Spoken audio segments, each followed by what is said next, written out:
Hello and good evening. It is a Tuesday and you are watching Newsplus right here on ZANU Prime. Thank you so much for joining us. My name is Faith Nyawade. A quick look at stories that are making the headlines tonight. ZANU PF First Secretary President Emmerson Mnangagwa has set the tone for the party's conference that kicked off today. We give you a story of the president's address at the party's Politburo meeting earlier on today. The death toll in the South Africa bus disaster has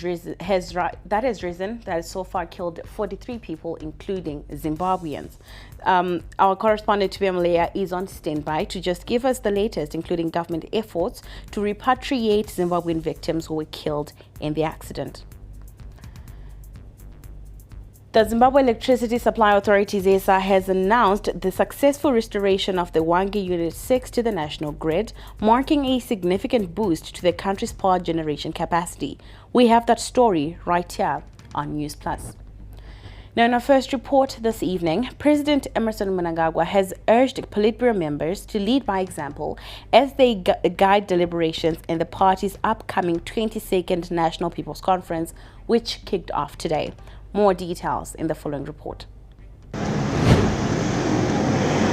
The ZANU PF 388th Ordinary Session of the Politburo kicked off this morning at the party's headquarters. President Mnangagwa encouraged Politburo members to lead by example and ensure that deliberations are thorough and productive as the party prepares for its annual conference. As the conference rose into life, I call on us, the party Politburo, to continue to lead by example in uniting party and the nation towards the growth of our revolutionary movement and the prosperity of our motherland, Zimbabwe. Another meeting will be held tomorrow with the Central Committee members as a precursor to the conference set to end in Mutare later this week. President Mnangagwa urged members to ensure that all deliberations, projects and activities serve the interests of Zimbabweans at large.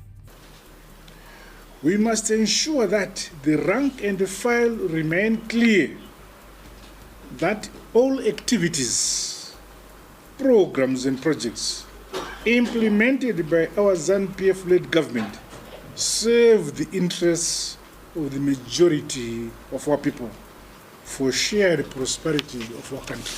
President Mnangagwa also condemned rising criminal activities that have claimed young lives through ritual murders, sexual violence, and abuse. He called for peace and unity to prevail across the nation. I am disheartened with the sad and unfortunate cases of criminality, often claiming the lives of young people and children, including alleged ritual murders, sexual violence and abuse, among others. We are a nation where the sanctity of life is honored, celebrated, and preciously safeguarded. The People's Conference will run under the theme Attainment of Vision 2030 through economic empowerment and value addition. Now, the Politburo meeting held here today marks the first in a series of events leading up to the 22nd People's Conference. The meeting held today will set the tone for the deliberations and expectations which will come up in the next few days. For ZANU Prime, I'm Sharon Munjenjema at the ZANU PF headquarters. Now, the death in the tragic road traffic accident in South Africa on Sunday has risen to 43 after another passenger succumbed to the injuries on Monday evening. The accident involving a DNC bus happened along the N1 road near Makado town in Limpopo province, killing 42 people on the spot, including Zimbabweans and Malawians. President Mnangagwa, in his condolence message, announced that families of Zimbabwean nationals will get state assistance to repatriate and bury their loved ones. President Mnangagwa also said that those injured will also have their hospital bills covered by the government. Meanwhile, government has called relatives of the deceased to come forward and assist in the identification process. Buses to ferry the next of kin from Harare to Polokwane have been arranged and scheduled to depart from the National Disaster Management Center in Harare this Wednesday. Our Beirut correspondent Tupe Mleya gives us an update. The death toll of the people who died in a bus accident carrying Malawians and Zimbabweans when the driver of a bus they were traveling in lost control on Sunday is risen from 42 to 43 after another passenger succumbed to the injuries on Monday evening. Already the Zimbabwe embassy in South Africa, with the support of the host government, is working on the processes of identifying the victims of the bus accident. A total of 43 people died while 49 were injured when the DNC bus traveling from Port Elizabeth plunged into an embankment near Makado town, some 100 kilometers from the busy Bedford border post. The Limpopo Premier spokesperson, Mr. Tiribari Muava, confirmed the latest development. He said the identification process was already underway, while the Ministry of Transport spokesperson, Mr. Colin Msiwi, said they were still waiting for the completion of a preliminary report regarding the accident for them to make informed decisions. Zimbabwe's ambassador to Pretoria, Mr. David Amadziribi, who visited the site along with other senior government officials from South Africa and Malawi, said 9 people with minor injuries, among them 3 Zimbabweans, had been treated and discharged at a hospital in Makado. He said, in line with the president's call to action, they've already started with the processes of identifying the victims with the support of the host government and the relevant stakeholders. Now, still with the South Africa bus disaster, Foreign Affairs Minister Professor Imwandura says that they are waiting for a report from South African police to establish what transpired leading to the accident. Responding to questions during the post-cabinet briefing earlier today, Professor Murira said they are closely working with the Zimbabwean embassy in South Africa.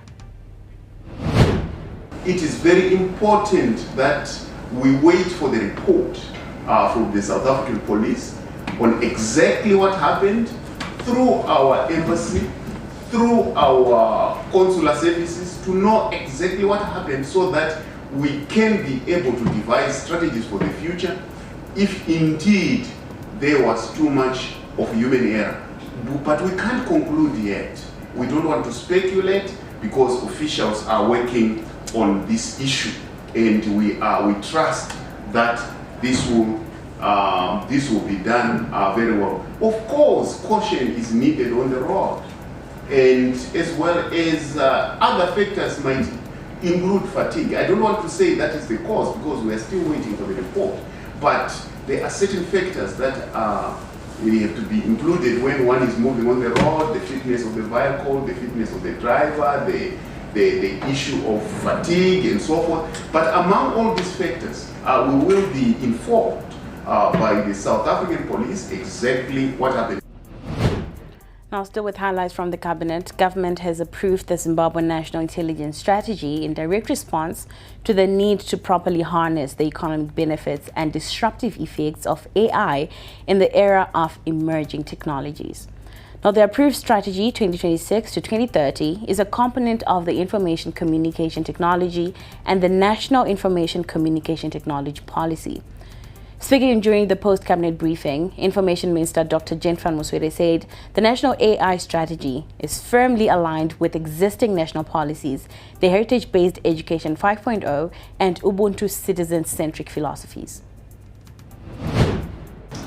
The strategy is a declaration of intent to actively shape the country's technological future based on 3 core imperatives, namely economic sovereignty and competitiveness, in order to ensure that we have a resource-based economy in collaboration to the knowledge-based economy, cultural and social determination in order to instill Zimbabwean values, and the philosophy of Ubuntu, and the inclusive and resilient development where artificial intelligence is utilized to solve challenges and bridge the rural-urban divide by ensuring that we leave no one and no place behind. The Zimbabwe National Artificial Intelligence Strategy will be anchored by 6 pillars, namely artificial intelligence, talent and capacity development, the national artificial intelligence infrastructure and computational sovereignty, artificial intelligence adoption and service transformation, governance, ethics and regulatory framework, research, development and innovation, and the strategic international collaboration and diplomacy. Responding to questions, ICT Minister Tatinda Mavitira said tangible deliveries will be noticed in the short term. So therefore, with the coming of this strategy, we feel that there is great need for us to invest greatly on our e-government system, and we see that there is also that great opportunity. And again, another opportunity which is also there with this AI strategy is one program which we are calling Digital Muri, where we are saying that we want the whole family to be digitalized. We want to deploy more digital skills training across the country. We have got the 1.5 million coding program, and we also have got the cyber security digital skills program. All these programs are meant to make sure that we equip our young people with the requisite skills for the future. Now, we are still staying with the cabinet briefing, and government has approved the Intergovernmental Memorandum of Understanding on Cooperation regarding the development of the Inga 3 transmission lines projects for the promotion of the reinforcement of the existing interconnectors to facilitate energy trading for the power generated from the Inga 3 hydropower project. Now, Minister Mswere said the project is for the development and implementation of Inga 3 transmission lines project.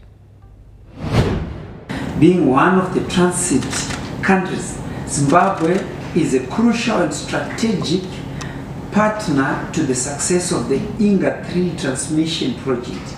The project has the capacity to generate more than 40,000 megawatts of hydropower from the Congo River and necessitates the need to establish a transmission scheme traversing through Zambia, Zimbabwe and Botswana to deliver power to South Africa, whilst the transit countries will have the opportunity to draw power from the same scheme. Now, still talking about energy, Zimbabwe Electricity Supply Authority, ZESA Holdings, has announced the successful restoration of Wanga Unit 6 to the national grid, marking a significant boost to the country's power generation capacity. The unit, which was taken offline due to a system failure, has been fully repaired and synchronized to the grid.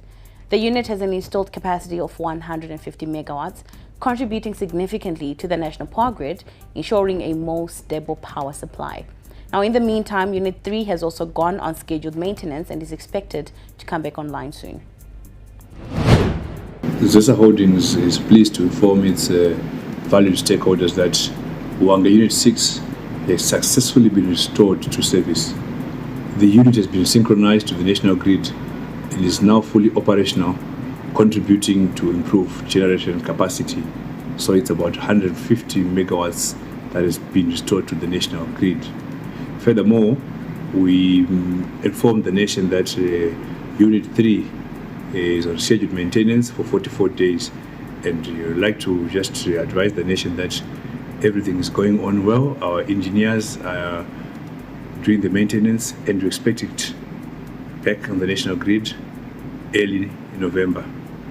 We extend our appreciation to all stakeholders for their patience and understanding during the outage period.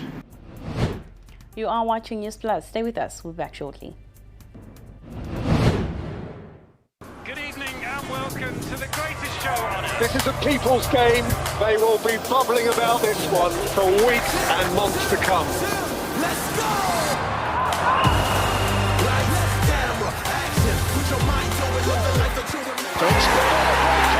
Wherever you are, whatever your reason, it's on SuperSport all season long.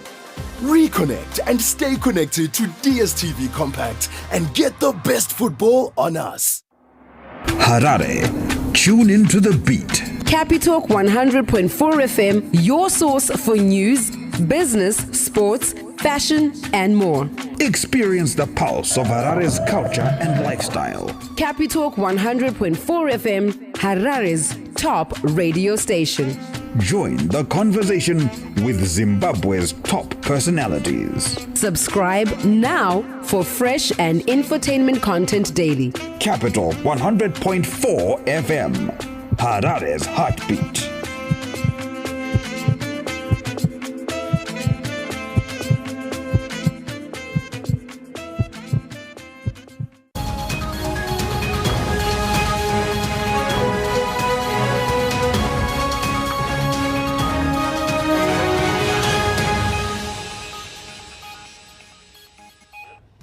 Welcome back. Thank you so much for staying with us. Now, at least 200 logistics and equipment management personnel from the Ministry of Defense and the Zimbabwe Defense Forces from the southern region are undergoing a 5-day training on international public sector accounting standards at Jason Ziapapamoyo Air Force Base in Chekutu.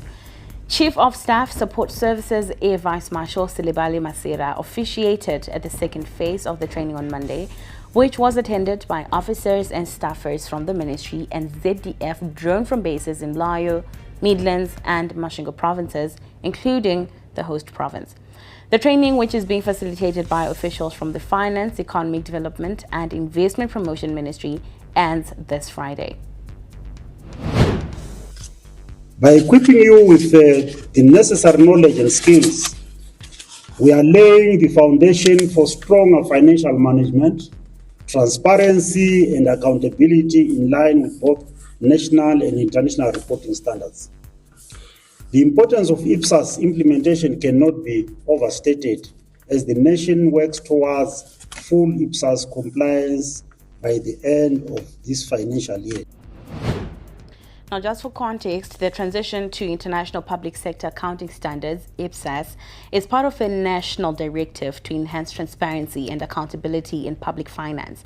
The government officially launched its IPAS implementation plan in April of 2019 with a deadline for all public sector entities, including the Ministry of Defense and the ZDF, to produce IPSAS-compliant financial statements by the 31st of December 2025. Now, some health matters. Regional health advocates have challenged countries to invest in young people, warning that ignoring emerging challenges among this group could reverse development gains. Speaking at the sidelines of the ongoing sexual reproduction health rights engagement meeting in Harare, the Southern African Development Committee Parliamentary Forum expressed concern over the rising cases of teenage pregnancies, drug abuse, and high HIV incidence.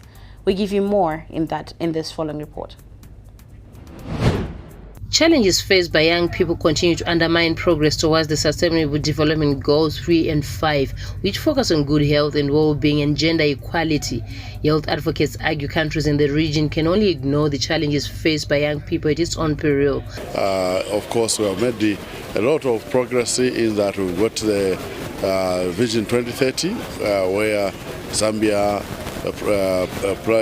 is planning to be a very developed country by 2030, and that is supported by the 8th National Development Plan and various policies such as the National Youth Policy, Adolescent Policy and Strategy, the Children's Code Act, which is the new law supporting the welfare of children and the like. But we still have challenges as a country. Young people within the region have reiterated the need to align policies with realities faced by young people. They are developing these policies, and when they are actually implementing them, they should be aligned with the realities that these young people are facing. Additionally, the young people in my country, they are finding it hard to be able to access opportunities for employment, and so that means that their economic capacity to be able to seek and access these services. African solutions for African problems. From Uganda, we are facing a lot of issues of young pregnant mothers, teenage pregnancies, rising cases of HIV, and lack of comprehensive sexual education. Drug and substance abuse, high HIV incidence, increased teenage pregnancies, and safe abortions contributing to high maternal deaths. School dropouts are some of the challenges young people are facing in the region. Teenage pregnancy, around 29% of our children are getting pregnant before their 18th birthday, and that's widespread. Actually, when we put in actual numbers, we're talking about 13,000 girls reported by Ministry of Health last year to have been pregnant and fallen out of school. Now, 13,000 is actually a stadium. We are filling a stadium with the teenage pregnant girls. And then we've got early childhood marriages, which is also huge, again around 28%. At a time when funding cuts and restrictive policies are threatening to reverse gains made in adolescent sexual and reproductive health rights, the region cannot afford to ignore emerging challenges. Sustaining momentum and supportive policies are critical ingredients in addressing challenges faced by young people. Reporting for ZANU Prime, I am Mirira Nsingo. Now from health, we talk mining. Artisanal and small-scale miners remain a vital part of Zimbabwe's mining landscape, contributing significantly to gold production and rural livelihoods. However, the sector continues to face challenges, from environmental degradation and unsafe working conditions to smuggling and lack of regulations. Stakeholders are now pushing for formalization and responsible mining practices to bring order, sustainability, and accountability to the industry. Our correspondent Andile Chuma gives us more in the following report. Artisanal and small-scale miners contribute more than half of Zimbabwe's gold output, yet much of their work remains informal, raising concerns about safety, environmental impact, and revenue loss. Now, stakeholders are working to bring order and accountability to the sector. Stakeholders that are involved in the mining industry. So more importantly, the Ministry of Mines and Mining Development and the parent ministry and also the patron of Zimbabwe Miners Federation did address a number of issues and concerns pertaining to the artisanal small-scale miners, and we are quite happy that the government has realized the full potential and significance. The Environmental Management Agency says formalization is not only about boosting output, but protecting the environment and future generations. Responsible mining, where every miner has to be responsible and consider that whatever activities is carrying out should consider the future generations as well. That's the sustainable management of resources through responsible mining. Miners say there's a growing acceptance that responsible practices are key to the sector's survival and reputation. The formalization is the first point of call. So right now we are saying every artisan miner is supposed to be formalized. Then after formalization, we get them investors who will give them money as to capitalize them. Then from there we will capacitate them, because these guys, when they get money, they usually go to drink. Now we have setups of we have stands which we are giving them so that they will be committed. When they get money, they want to pay for something. Experts say sustainability is driven by people behind the picks and shovels, calling for a new focus of human capital development within the artisanal mining sector. The major challenges which are being faced by small-scale miners is that, especially, it's labor litigations. They don't want to observe the law. So we are coming in to help them so that they may be in compliance with the laws, especially the labor laws, the tax laws, everything to do with labor compliance. And we have serious challenges, especially with our investors, other investors who are coming in, who don't want to comply with the laws, especially the collective bargaining agreements. Nani said formalization must include structured labor systems, safety training, and human resources frameworks. As large corporates sealed deals and networked at the Mine Entra and AfriConfex Expos last week, artisanal miners were making efforts to formalize and join the conversations. With the small-scale mining sector now recognized as a critical driver of economic growth, stakeholders say the time is ripe for partnerships that blend profitability and sustainability. For ZANU Prime, I'm Andile Chuma in Bulawayo.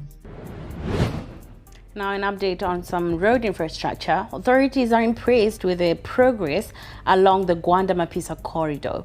The route is vital for the mining activities around Mapisa, which contribute significantly to the country's gold reserves. The upgrading of the road is also key for enhancing ease of access ahead of the Independence Day that's slated for Matabeleland South next year. The 65-kilometer Gwanda-Mapisa stretch is a crucial link connecting communities to Bulawayo and Bay Bridge. The route is currently undergoing major roadworks aimed at transforming the dusty pathway currently in use. For years, residents in the surrounding areas have relied on the gravel road that connects to the Bulawayo-Bay Bridge highway, a route difficult to navigate, especially during the rainy season. Within these contracts, we are building in construction of these maintenance units so that we can move away from what we had in the past to modern maintenance units which are compatible to what the needs are in today's world. The area around Mapisa is also known for small-scale mining activities, particularly gold mining. These operations contribute significantly to the country's annual gold output, and authorities believe improved infrastructure could boost production even further.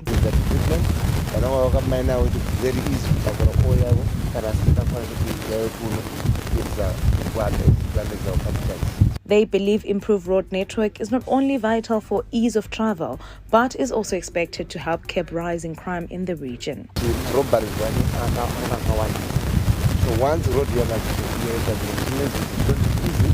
While the community has welcomed the ongoing efforts, they remain concerned with the pace of construction. The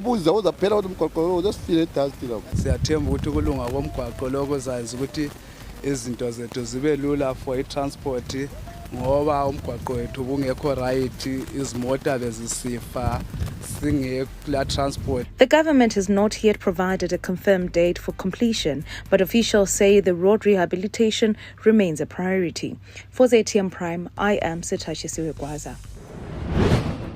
Oh, you are watching Newsplus. Stay with us. We'll be back shortly after this.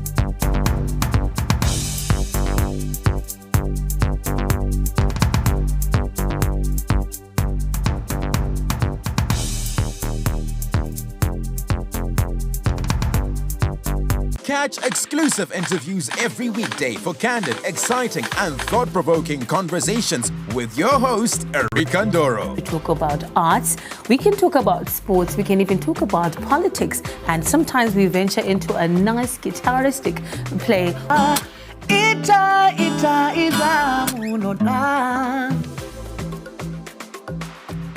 The one story where you can't get out of your head. Wakatarisa munhu so Erica like where you are sitting. Ndozongokona bata face so pasina munhu. Wakasiya music yako yo Afro chakuti ndo music manje no yeMzimbabwe. And I'm sure they're still saying the same thing now. Yeah, so Shona kana kuti Chindevere kana mumwe mutaure muno muZimbabwe ndiwe iwewe. Ndiwo rupawo rwako. Ndicho chidadiso chako. Catch me, Erica Ndoro, right here on ZTN Prime every single Monday at 7 p.m. whilst we get exclusive.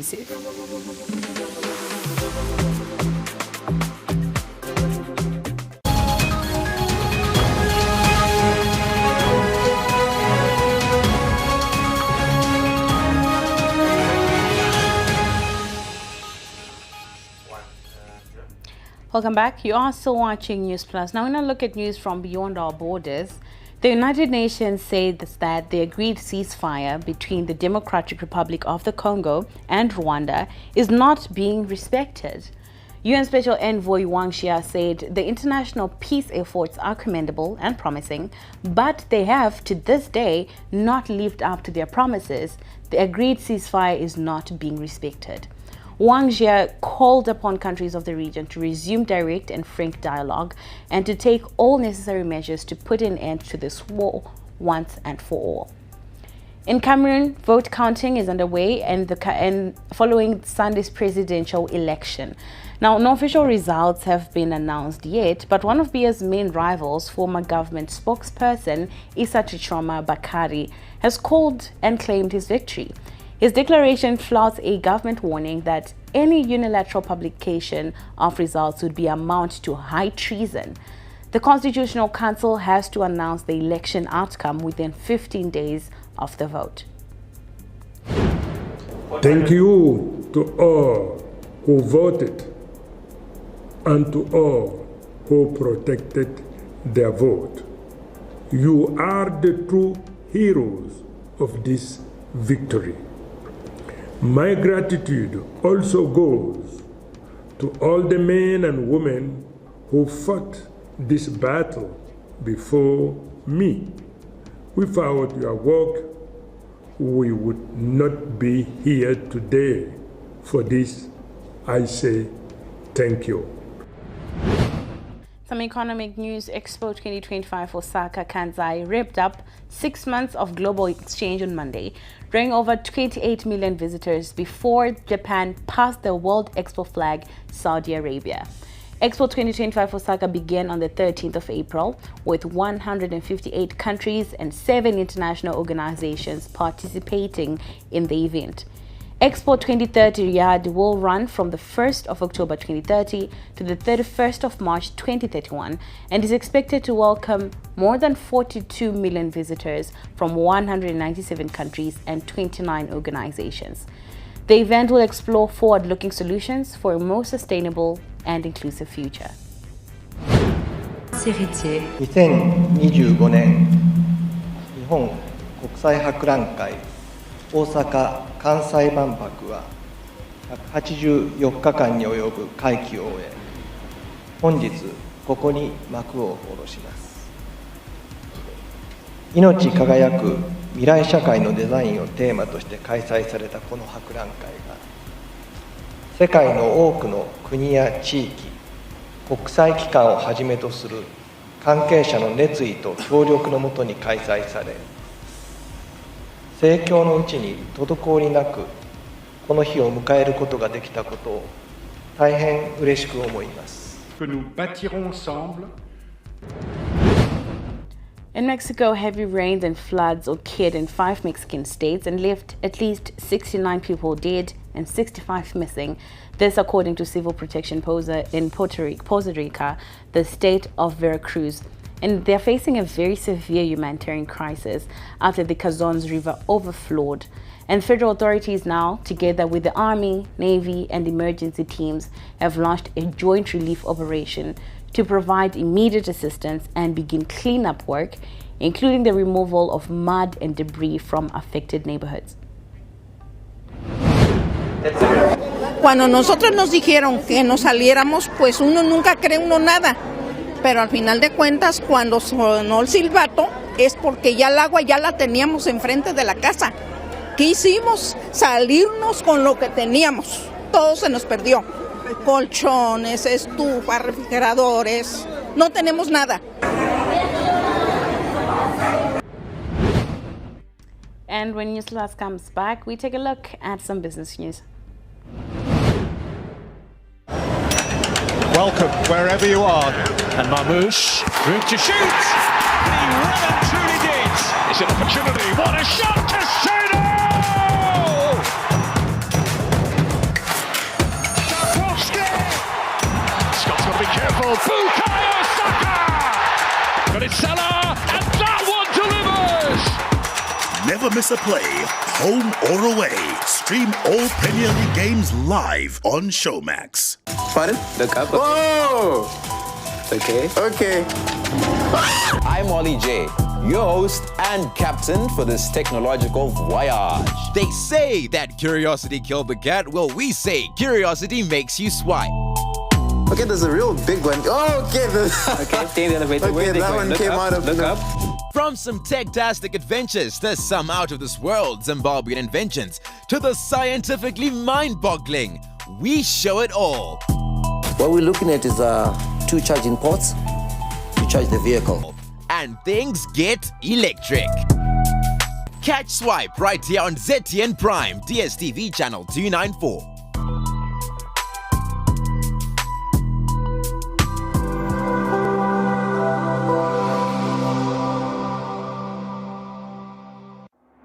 Harare, tune into the beat. Capitalk 100.4 FM, your source for news, business, sports, fashion, and more. Experience the pulse of Harare's culture and lifestyle. Capitalk 100.4 FM, Harare's top radio station. Join the conversation with Zimbabwe's top personalities. Subscribe now for fresh and infotainment content daily. Capital 100.4 FM, Harare's heartbeat.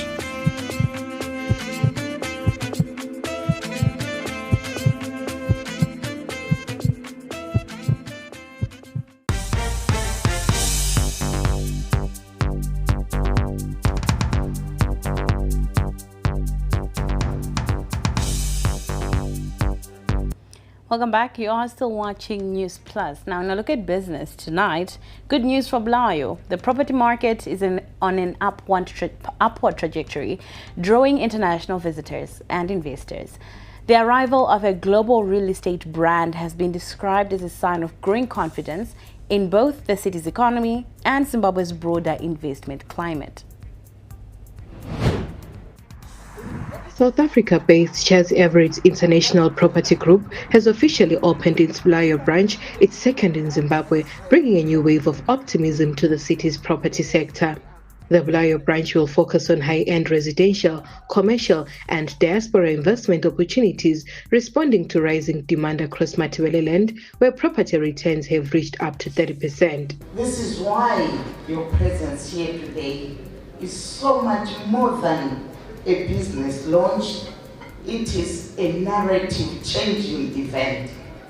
It aligns perfectly with the vision we hold dear for our province, to reclaim our status as the industrial and commercial hub of the nation. The growth of Bulawayo's real estate industry signals the city's readiness for renewed investment and urban transformation, a critical pillar in achieving Vision 2030.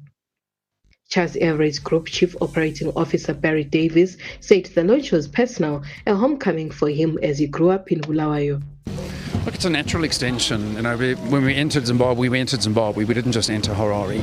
If you take Bulawayo as the second largest market, which it is in Zimbabwe, and the growth and appreciation we're seeing in some of the suburbs. Take a suburb like Kamalo. I see what the prices are doing there. You're seeing 12, 13% increases. Properties are showing good yield. And there's a lot of interest in Bulawayo. From our perspective, if we're going to operate in Zim, we have to operate in Bulawayo. To me, it was part of our plan from day one, and probably a little bit more emotional for me. Local business leader Busisa Moyo, who is also the CEO of United Refineries and a property investor, said the development reflects the broader momentum in Bulawayo's business environment. Innovation has never dulled or dimmed. It is precisely this spirit that your presence here today, Charles Everett, acknowledges and amplifies. In a world often chasing quick returns, you have done something far more valuable. You have seen the potential. The Estate Agents Council of Zimbabwe used the event to highlight the importance of professionalism and consumer protection in the property sector, saying they continue to see cases of property scams and urged buyers and tenants to only deal with registered agents. But deal with registered agents so that you safeguard your money, you safeguard your investments. We should move away from this habit of buying houses advertised on the trees. There is no genuine estate agent who will advertise the house on a tree. Let's move away from estate agents who operate in vehicles. Jonathan Thompson, the managing director of Charles Everett's Bulawayo and head of Thompson Developments, said the new office will help bridge the gap between local development and international investment. And what we really want to be is your realtor of choice. We really want to be the one that you turn to, that you can trust with your house, which is one of your greatest assets that a family can ever have. We believe so much in real estate because we believe that it's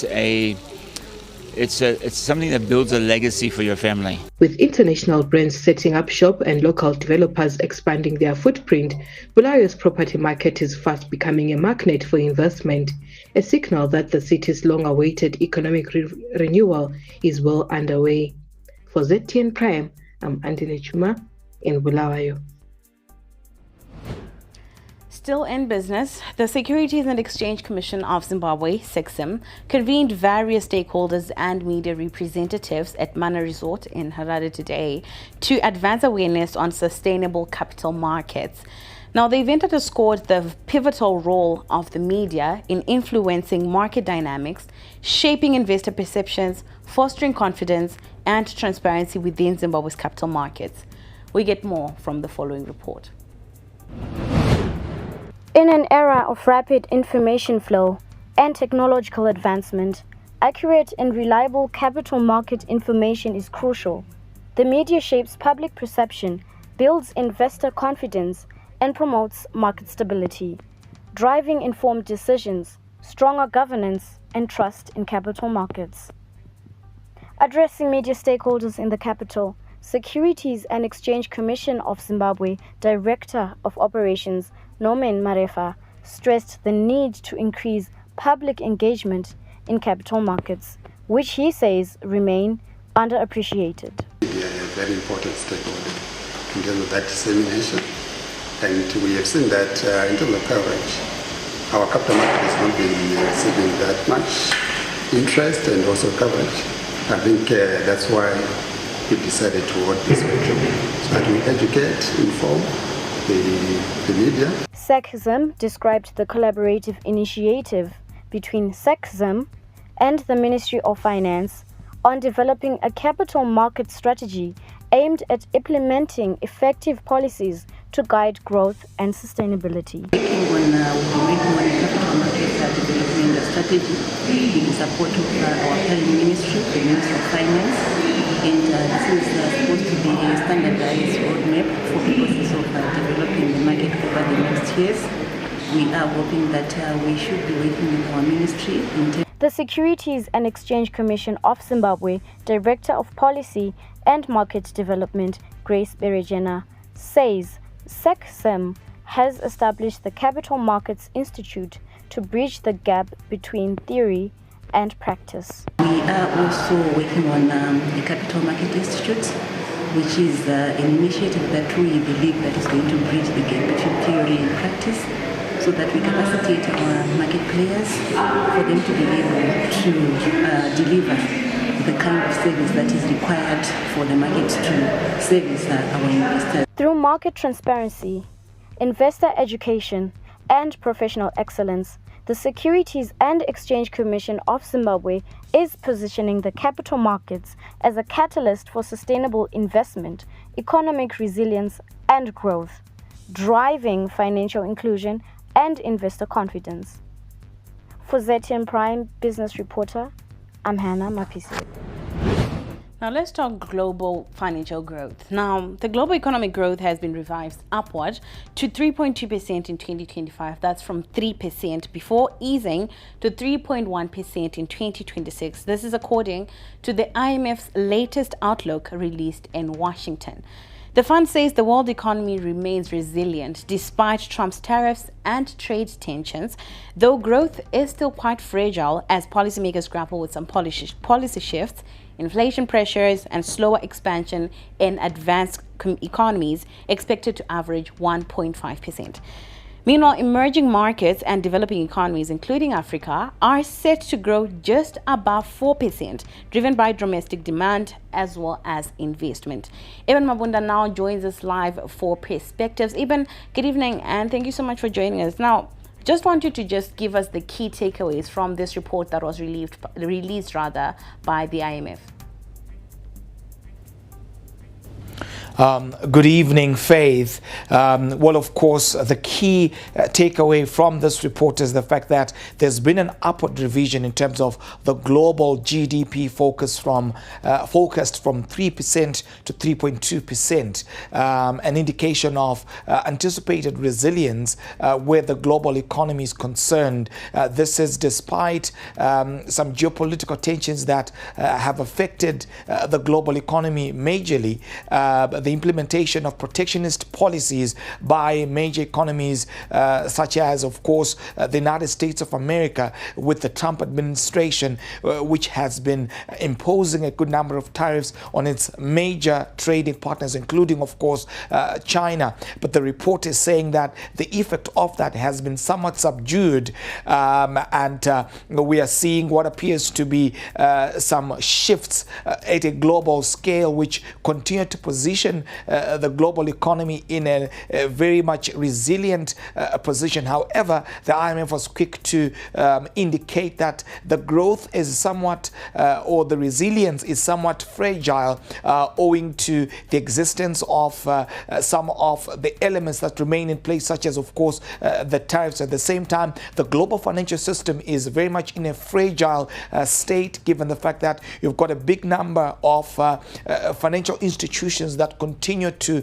invest in some of these new and upcoming investment options such as cryptocurrency or blockchain, as it were, which according to the IMF continue to pose an existential threat to the global financial system. However, there are some positives to draw from there, and of course the fact that there's been some growth where the advanced economies of the world are concerned, averaging about 1.5%. So these would be the key takeaways from that particular report. And of course, some of the emerging economies have also demonstrated some degree of growth in this particular period. Now, even I hear you from a global perspective, but now let's zone it in. What does this mean for African countries like Zimbabwe? Well, the African economy is, of course, expected to grow. That's the sub-Saharan African economy is expected to grow by about 4%, or just over 4%, in fact, 4.1%.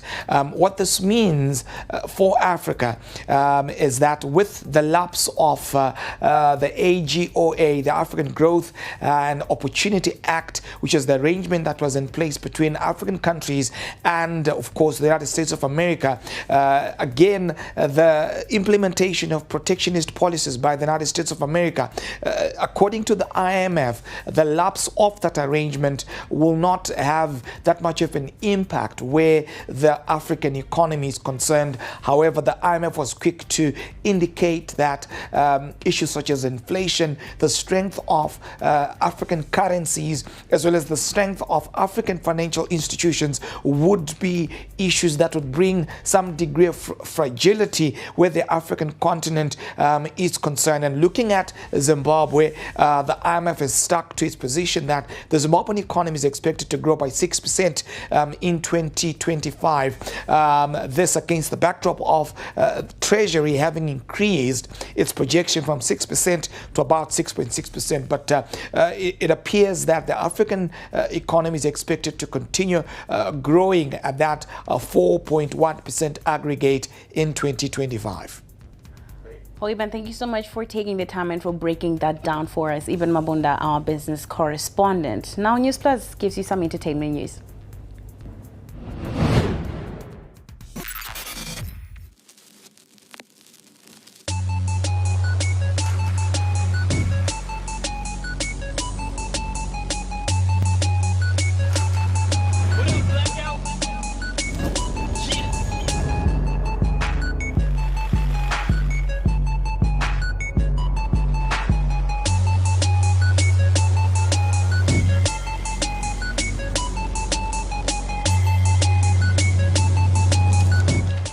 Didn't graduate. I guess I blew it. You couldn't advise him anything. He would just look at you and say, so who do you think you are? We were just like really spoiled. And then they just give me the receipt and I'd pay. That guy walks in one day and then he says that he wants to make a movie. He was blowing the money. There was just like this habit that he had where as soon as he got money, it was gone. I just didn't have the skills or the experience. This money, I could see it disappear so fast.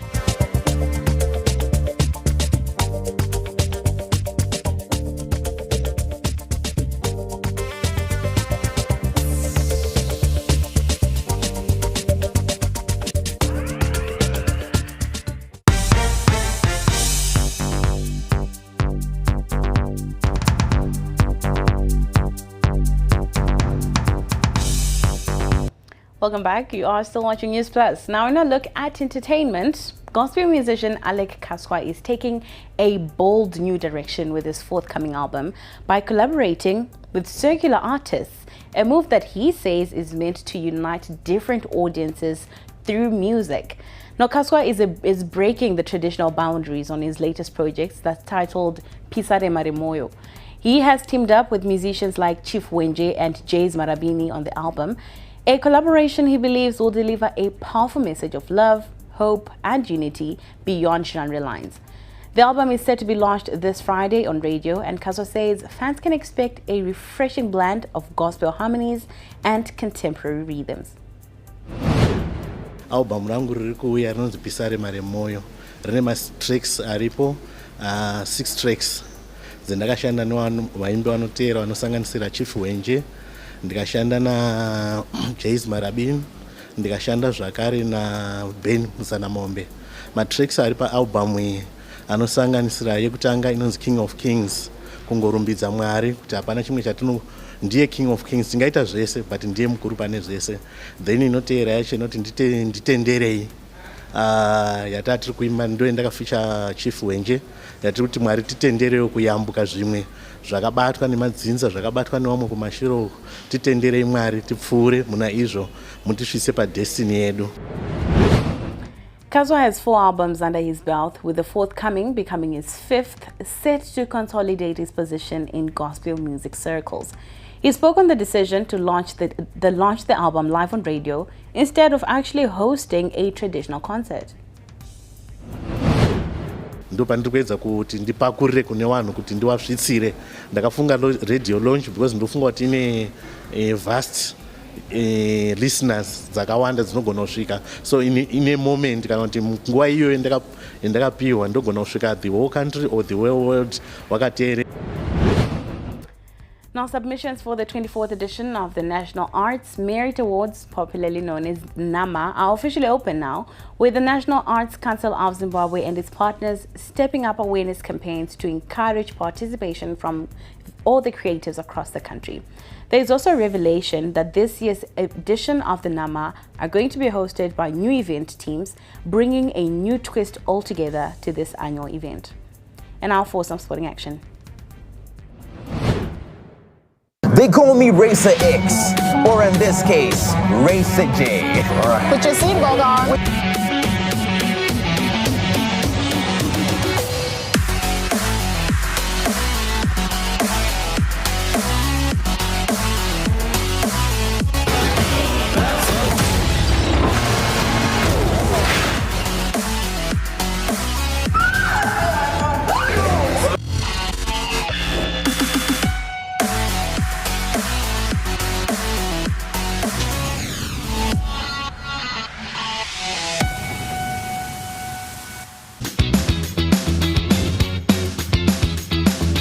Dental checkups, experiments, games.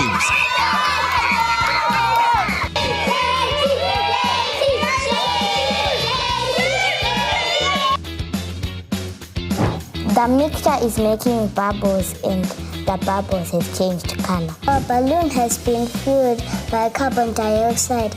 We have it all right here on Happy Sprouts. Catch us exclusively on City and Prime, DSTV channel 294.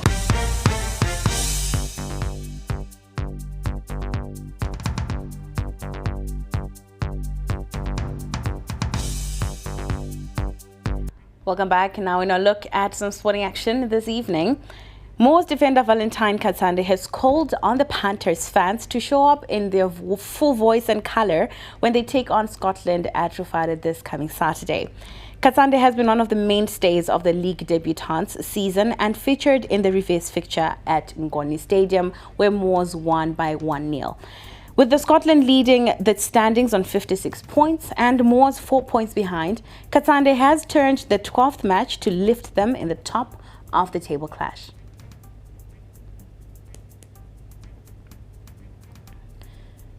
Now, still in sport, Caps United forward Ishmael Wadi might not have been expected to be in a relegation fight in his second homecoming at Caps United, but he has continued to enjoy massive support from the Green Machine fans.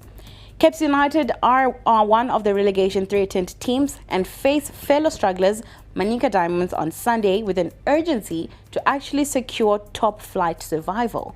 The experienced winger acknowledges the challenges and actually hopes to repay fans by contributing to their escape act starting this weekend. I think it's all about mentality. I think it's all about mentality. 2 games to go. I think we need to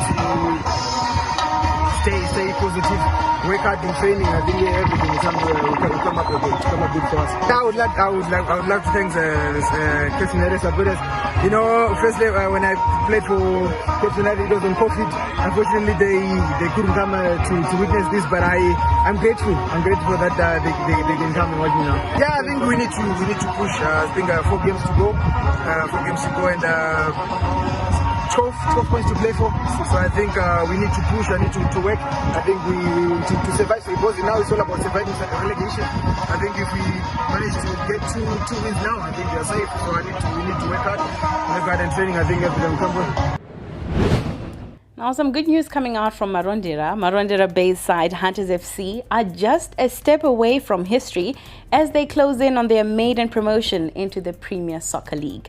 Led by one of the youngest coaches in professional football, the club is determined to turn their dream into reality as the season enters its final stretch.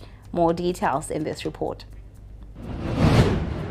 Hunters Football Club need just 4 points from their last 2 matches to clinch the Pacific Storm Eastern Region title and earn promotion into the PSL for the very first time.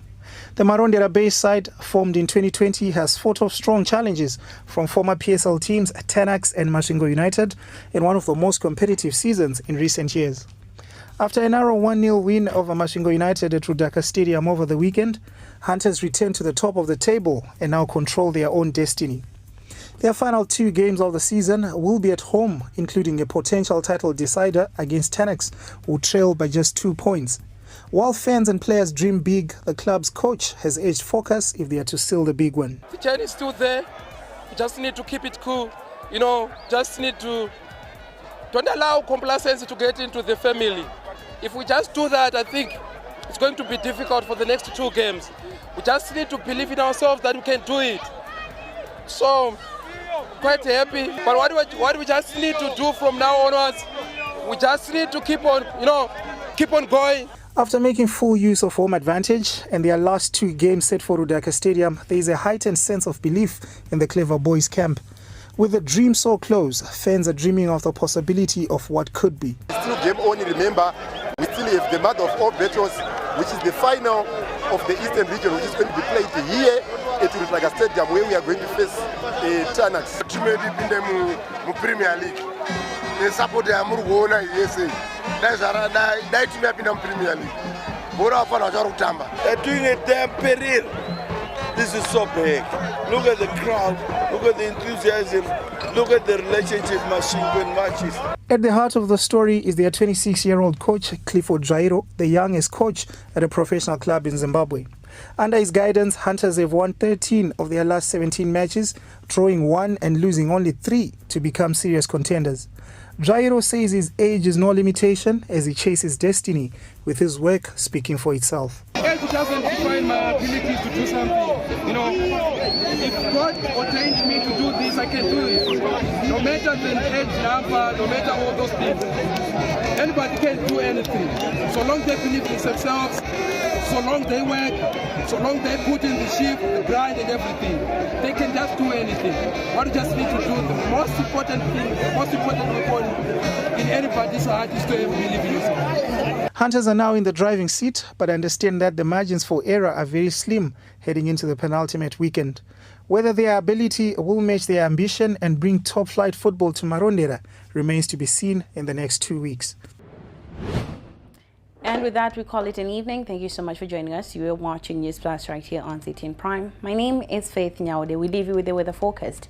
Good evening and enjoy the rest of your viewing.